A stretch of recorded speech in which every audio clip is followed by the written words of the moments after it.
তিনটে বিষয় যদি কোনো মানুষ অর্জন করতে পারে তাহলে সে ইমানের মজা পাবে।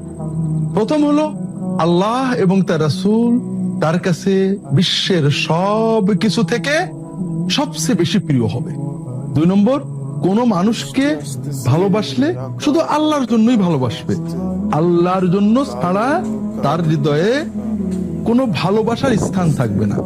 3 নম্বর, ঈমান গ্রহণের পরে কুফরিতে ফিরে যাওয়াকে এত ঘৃণা করবে যে জীবন্ত আগুনে নিপতিত হওয়াকে যেমন অপছন্দ ঘৃণা করবে। সম্মানিত দর্শক, তাহলে ঈমানের যে মজা আছে এটা অনুভব করতে গেলে প্রথমেই আল্লাহ এবং তার রাসূল সাল্লাল্লাহু আলাইহি ওয়াসাল্লামকে সর্বোচ্চ ভালোবাসতে হবে। আর এই ভালোবাসা অর্জন করলেই তো মানুষকে শুধু আল্লাহর জন্য রাসূলুল্লাহ সাল্লাল্লাহু আলাইহি ওয়াসাল্লামের আপকাঠিতে ভালোবাসা যাবে। পোহালে ওগো আজ তোরা যাসনি ঘরের বাহিরে, সেই কথাটাই মনে পড়ে গেল।